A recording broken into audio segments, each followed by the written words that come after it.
Sunt Dan Gerasimescu, profesia mea a fost asistent medical, dar alături de profesie am avut ca hobby sculptura în lemn, care mi-a adus cele mai mari satisfacții în viața mea.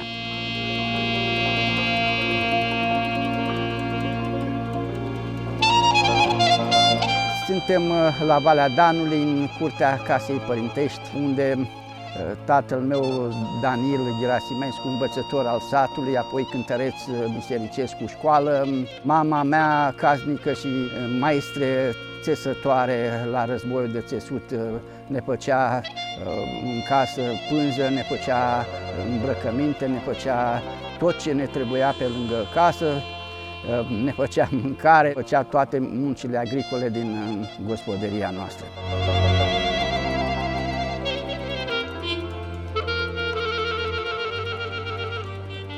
Mi-a plăcut de mic să cioplesc lemnul, întotdeauna îmi plăcea să am bricege pentru a ciopli lemnul, îmi făceam jucării pentru copiii satului care veneau întotdeauna pe lângă mine, fiind cu animalele, ei se duceau și mi întorceau și animalele ca să le fac tot felul de jocuri și de jucării.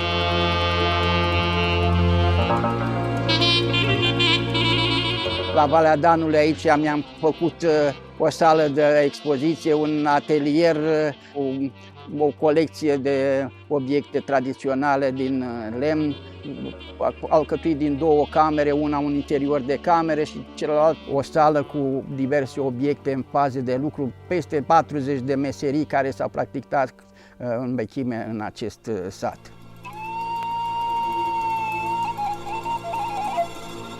Bine ați venit la Valea Danului!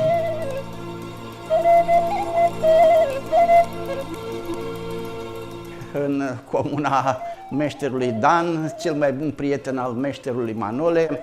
Uite, aici e meșterul Dan.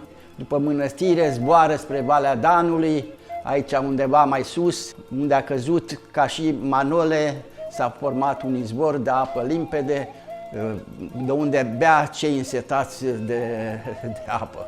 Apoi izvorul duce spre mănăstire, se duce spre Curtea de Argeș, să se întâlnească cu meșterul Manole undeva lângă Curtea de Argeș. Aici am reprezentat Biserica Comunei, care e monument istoric făcută de preasfințitul Iosif cu Meletie, primii episcopi ai Argeșului, care a lăsat Văii Danului acest frumos monument de artă românească.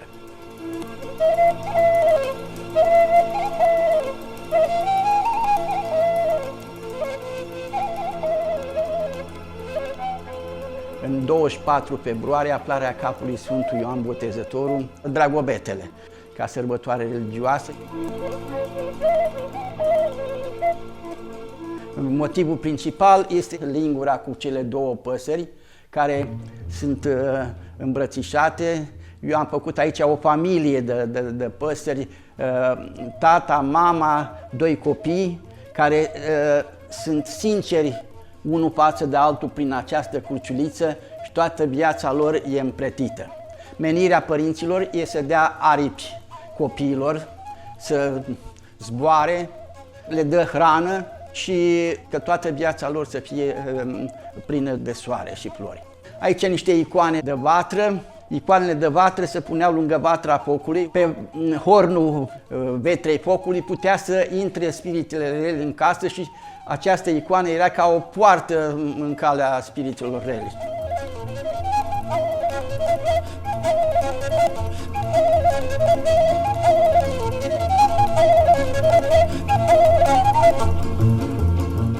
Aici am făcut o lucrare cu părinții mei, ultimele fotografii după buletinele de ăsta, evidență.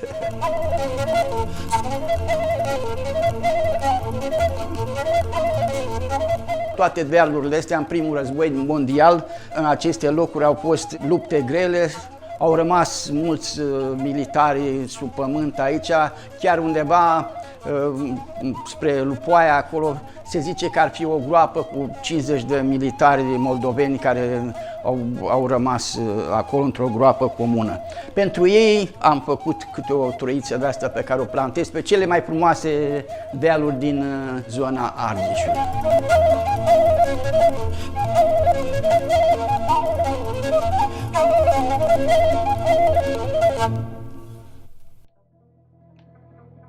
Eu sunt cunoscut în țară și pentru aceste linguri care le fac dintr-o singură bucată de lemn. Dacă faci pariu cu cineva că poți să lungești o bucată de lemn, câștigi prin acest lanț care îl măsori și îl cioprești și prin desfacerea zăluților, aici 1 milimetru, aici 1 milimetru, aici de la 1 poate ajunge și până la 1 și 10.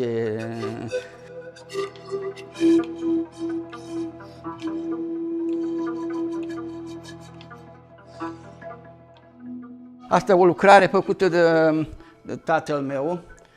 Și el a lucrat, am avut multe expoziții cu el pe la Iași, pe la Suceava, pe la Sibiu și foarte bine au fost apreciate aceste cruciulițe făcute de el.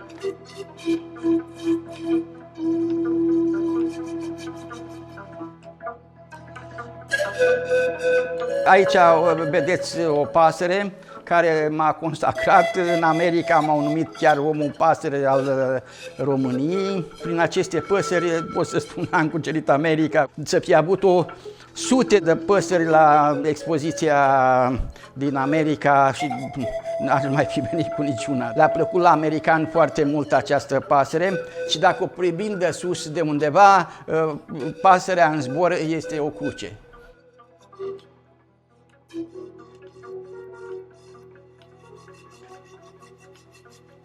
Am vreo 30-40 de forme de păsări și pasărea aceasta, vedeți după picioarele omului care la mormântare se duce spre înaltul cerului, unde întâlnirea cu Bunul Dumnezeu, și e făcută dintr-o singură bucată de lemn. Aici tot aripile sunt făcute tot din aceeași bucată a lemnului, printr-o îmbinare și o peniță s-au desfăcut aripile și să zboare. Deci nu e nimica lipit aici, nu, fără lipitură, fără nimica. La hora satului, la hanuri, la clacă, se întâlneau băieți cu fete. Dacă unui băiat îi plăcea de o fată, ca să-și arate măiestria, îi făcea o furcă de tors, lâna, și îi spunea vorbe de dragoste, își dădeau întâlniri și stabileau o zi când băiatul cu părinții lui mergea acasă la fată ca să o ceară de nevastă. Între timp, băiatul cu vârful briceagului făcea o furcă cu motive geometrice, florare, să-și arate felul cum el știe să lucreze un astfel de obiect. Apoi se duceau cu părinții la ea, la fata acasă. Fetei, dacă îi plăcea de furcă și dacă îi plăcea și de băiat, primea furca. Dacă nu-i plăcea de băiat și de furcă, pe genunchi rupea furca și deci nu se mai întâmpla nicio discuție în casa respectivă. Dacă îi plăcea fetei și de furcă și de băiat, ea la nuntă îi făcea o batistă cusută cu zeci de modele pe care băiatul o punea în piept lângă floarea ginerului și astfel fata își arăta și ea maestria mâinilor sale. Aceasta este povestea furcii de tors din Valea Dan.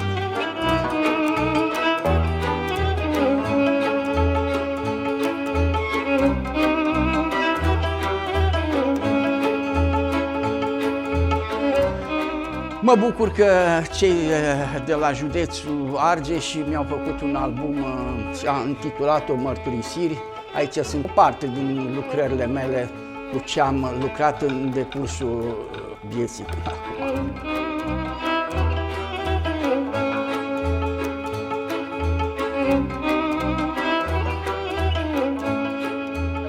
că preasfințitul Calinic, episcopul Ardeșului și Mușcelui, mi-a lăsat o frumoasă amintire aici, o scriere despre expoziția pe care am văzut-o la Valea Danului.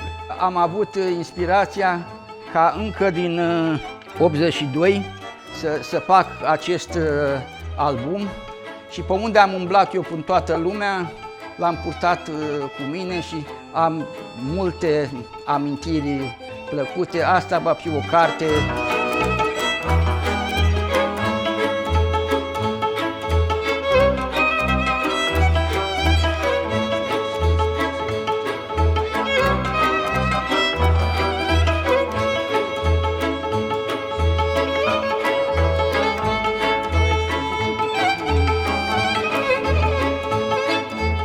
Această troiță am găsit-o în satul vecin.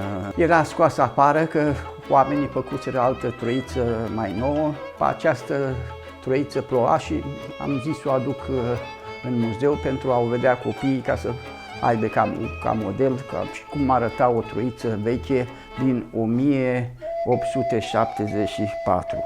Făcută dintr-o singură bucată de lemn, vedeți cât lemn de lat era, are aici un nod, dar și asta îi dă o frumusețe lucrării cu acest nod. Era făcută din mai multe piese, cu arhanghelii Mihail și Gabriel, Sfânta Treime și sfinții mai importanți din calendarul românesc, cu Sfântul Gheorghe, cu Sfântul Dimitrie, îngerii păzitori și motive multe solare.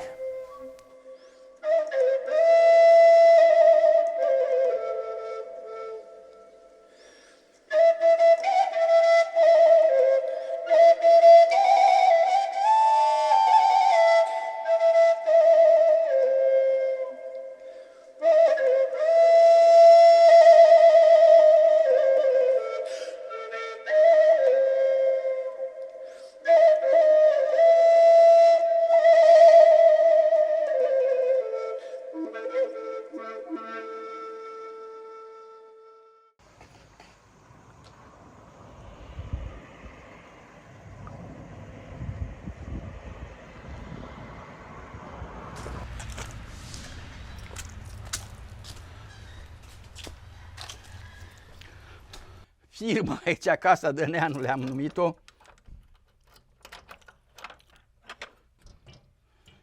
Aici o spune că era o magazie, am dărâmat tot, am ridicat aceste două camere în care să aduc toate obiectele mele vechi pe care le aveam pe acasă sau într-o altă sală.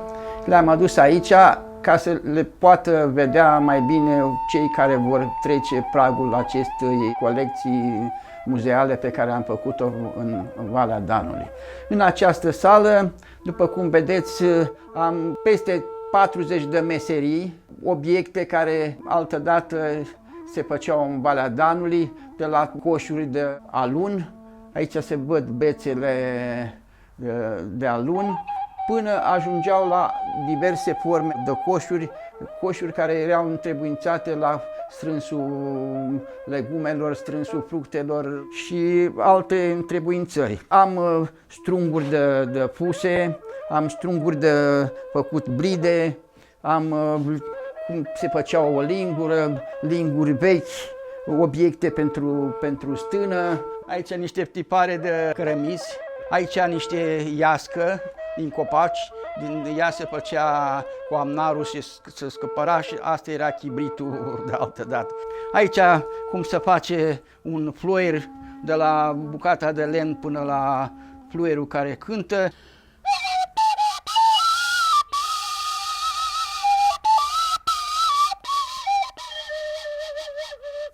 Aici niște tipare țesute la fețe de mese.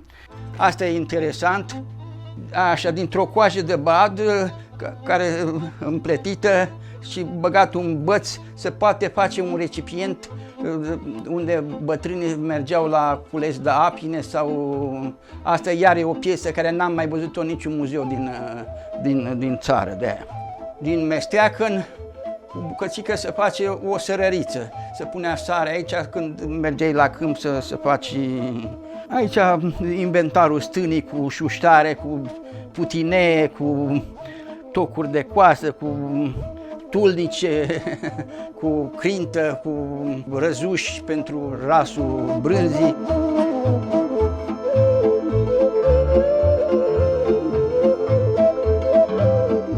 Obiecte de lădărit, copăi, piuă, meliță, adusă 5-6 kilometri pe bicicletă. Tot satul Vernești a râs de mine că și-a dat seama că e o meliță asta, dar eu am adus-o aceea și nu mai există nicio meliță de Valea Danului. Asta e singura de la muzeu. Am adus și niște piepteni ca să vezi cum se făcea lână. Recipiente pentru păstratul boabelor de grâu, de porumb, de fasole.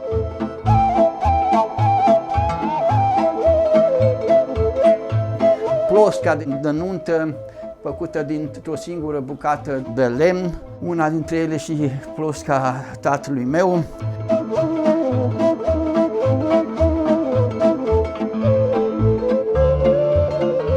Am găsit într-o carieră de cărbune, am găsit un lemn pietrificat. Ia uitați, și cărbunele pe lemn și uite straturile de lemn. Asta e o masă țărănească. Aici niște lăzi de zestre. Aici fiecare fată avea o ladă de asta de zestre în care se ducea la casa băiatului zestrea ei. Aici am obiecte de încălțăminte, o pinca. Aici sunt de piele de porc, de piele de bou, de piele de vacă, de cârpă, făcută din camere de mașină, făcută din lemn. Aici am niște opinci de fier. Doar în vreo 2 muzee din țară mai există așa ceva. Deci ia uitați ce a purtat țăranul 100 de ani. Asta deja e purtată până s-a găurit în talpă. Cred că are o jumătate de kilogram. Chipuiți ce picioare sănătoase aveau țăranii altădată. Am obiecte care le-am găsit în gropile din primul război mondial. Aici s-a dat cea mai grea luptă din zona noastră.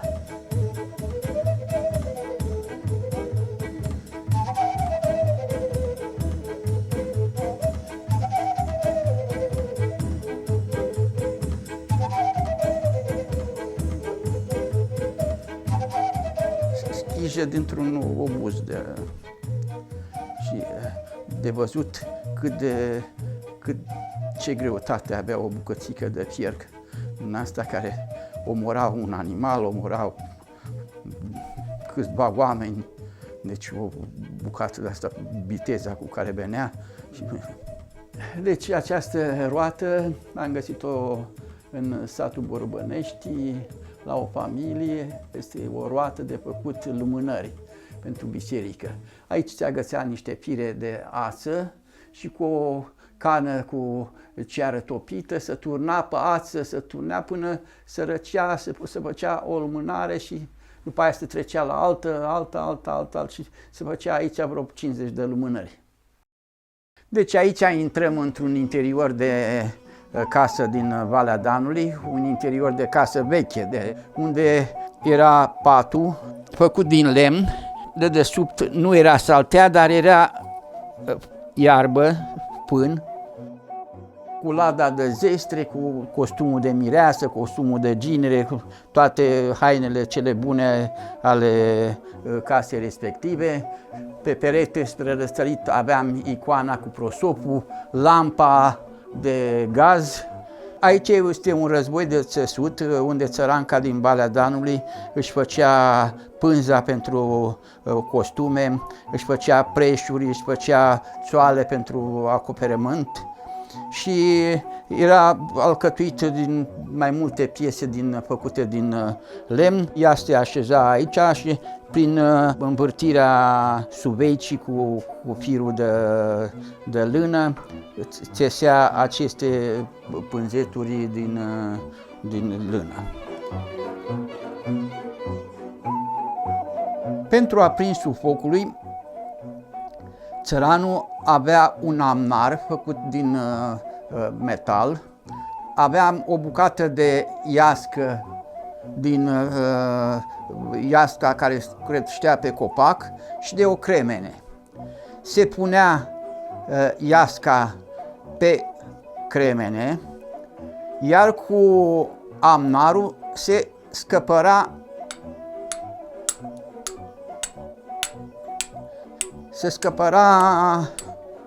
pe iască și cremene. O mică scânteie aprindea iasca și prin suflare se făcea focul sub acest recipient și aici, în aceste cârlige, se punea tuciul sau oala de mâncare. Acesta este un țest făcut din pământ, ca un fel de lighean sub care se făcea focul și acapara căldura care se făcea de către lemne pe foc, și oalele de pământ erau în jurul acestei vetre și se făcea și mâncare. Și apoi gospodina mergea la masă aici și puteau să mănânce copiii, apoi părinții lor. Vatra focului. În fiecare cameră era o vatră a focului, care era cea mai importantă piesă din casă. Vedeți, o bucată de pământ pusă jos cu cărămidă, cu țestul pe care se făcea foc, și fumul tot se ducea prin hornul sobei, sub acoperiș, în podul casei, unde fumul ajuta la întreținerea șiței de pe casă. Acolo fumul acela era întrebuințat și pentru afumatul cărnii de porc. Tot pe această plimbă se punea și icoana de vatră.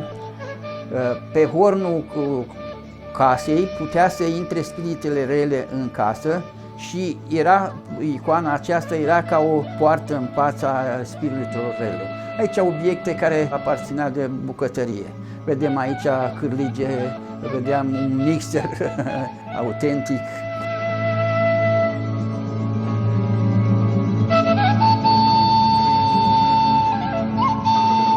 Și mașina de tors a maică mea, care a dus-o la nuntă la barată.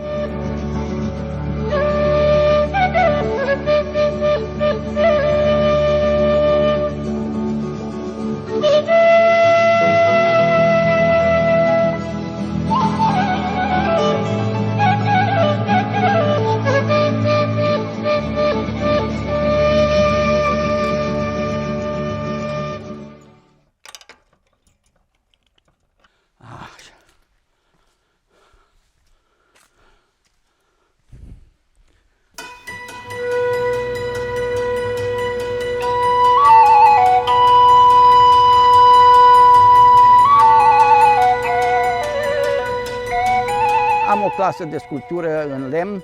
Cu ei am mers la numeroase expoziții, atât în țară cât și în străinătate.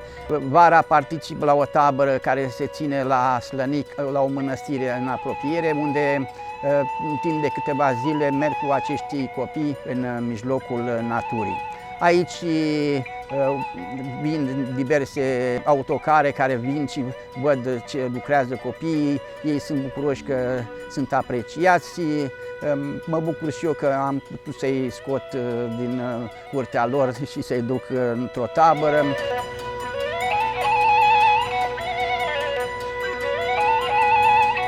Și mai departe încerc să le dau copiilor din sat, să le dau arta mea, să rămână aici veacuri de-a rândului.